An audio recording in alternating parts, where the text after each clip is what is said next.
ನಾವು ಟ್ರಾವೆಲ್ ಮಾಡ್ತಾ ಇರೋದು ಎಲ್ಲಿಗೆ ಅಂತ ಗೊತ್ತಾ? ಬ್ಯಾಂಗ್ಳೂರ್ ಟು ಮಂತ್ರಾಲಯ. ಇವತ್ತು ರಾಯರು ಹುಟ್ಟಿದ ದಿನ, ಅದಕ್ಕೋಸ್ಕರ ಮಂತ್ರಾಲಯ ಹೋಗ್ತಾ ಇದ್ದೀವಿ. ಈ ರೀತಿ ಆಟೋದಲ್ಲಿ ಹೋಗೋದು ಎಷ್ಟು ಖುಷಿ ಕೊಡ್ತೋದಿಲ್ಲ. ಬಂದು ನೋಡ್ತಿದ್ದಂಗೆ ಗೊತ್ತಾಯಿತು ತುಂಬ ರಶ್ ಇರುತ್ತೆ ಇವತ್ತು ಅಂತ. ಯಾಕಂದರೆ ರಾಯರು ಹುಟ್ಟಿದ ದಿನ. ನಂದಿ ಹತ್ರ ನಿಂತ್ಕೊಂಡು ಕಾಫಿ ಕುಡಿದ್ವಿ.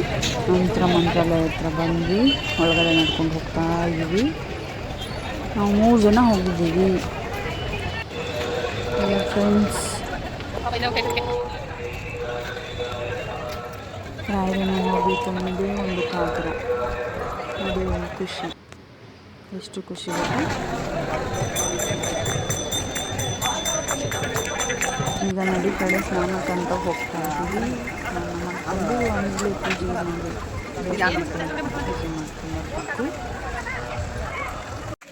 ನಾನು ಅಂದ್ಕೊಂಡೆ ನದಿಲಿ ತುಂಬ ನೀರಿರುತ್ತೆ ಅಂತ.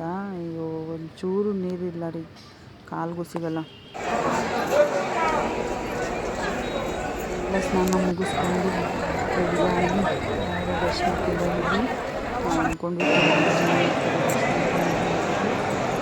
ತುಂಬ ಜನ ಕೂಡ ಇತ್ತು.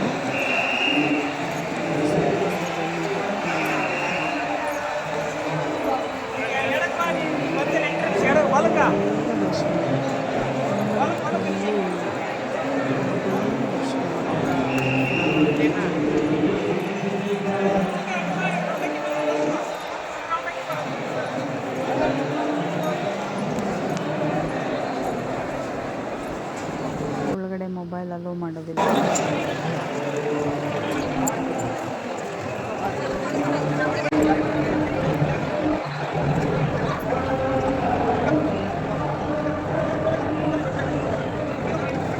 ರಾಯರ ದರ್ಶನ ಮುಗಿಸಿ ಮಂತ್ರಾಕ್ಷತೆ ತಗೊಂಡು ಬಂದ್ವಿ. ಹೆಜ್ಜೆ ನಮಸ್ಕಾರ ಎಲ್ಲ ಮುಗಿಸ್ಕೊಂಡ್ವಿ. ನಂತರ ನಾವು ಹೊರಟಿದ್ದೆ ಊಟದ ಕಡೆ, ಇಲ್ಲ ಪ್ರಸಾದದ ಕಡೆ. ಪ್ರಸಾದದ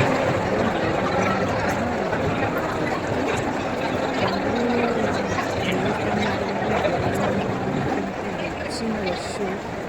ಊಟದ ಸಾಲಿ ತುಂಬ ರಶ್ ಇತ್ತು. ಬೇಗ ನೋಡೋಕೆ ನಿಮಿಷ ಕಾಯ್ತು. 20-30 1 ಅವರೇ ಕಾಯ್ದ್ವಿ ಅಂದ್ಕೊಳ್ಳಿ, ಅಷ್ಟು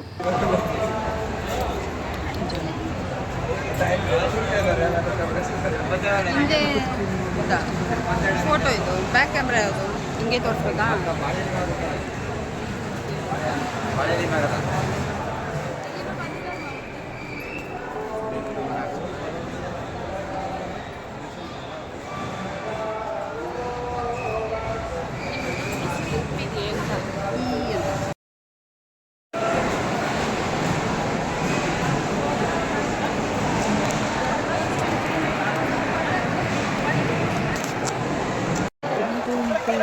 ವೇಟ್ ಮಾಡಿ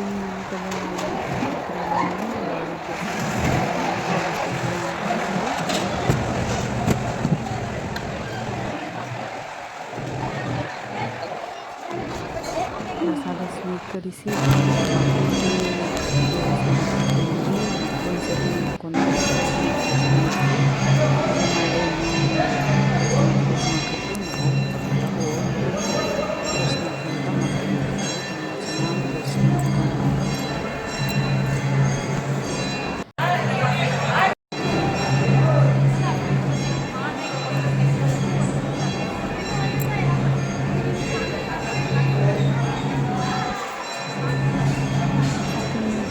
ಮಾಡಿ ಮತ್ತೆ ಮಂತ್ರಾಕ್ಷತೆ ಇಸ್ಕೊಂಡು ಅಲ್ಲಿಂದ ಹೊರಗೆ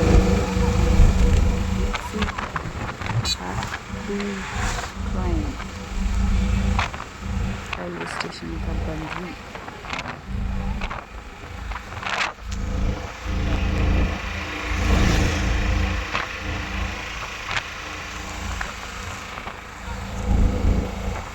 ರೈಲ್ವೆ ಸ್ಟೇಷನ್ ಆಂಧ್ರದವರು ಬೇಗ ಉದ್ಧಾರ ಆಗ್ತಾರೆ. ಯಾಕಂದರೆ 2 ಚಿಕ್ಕ ಇಡ್ಲಿಗೆ 30 ರೂಪಾಯಿ, ಅದೇ ಒಂದು ಚಿಕ್ಕ ಪ್ಲೇಟ್ ಅನ್ನಕ್ಕೆ 60 ರೂಪಾಯಿ ತೊಗೊಂಡಿದ್ದೇನೆ. ಒಂದು ವಡೆ 20 ರೂಪಾಯಿ ಅಂತೆ, ಉದ್ದಿನವಡೆ 25 ರೂಪಾಯಿ ಅಂತೆ.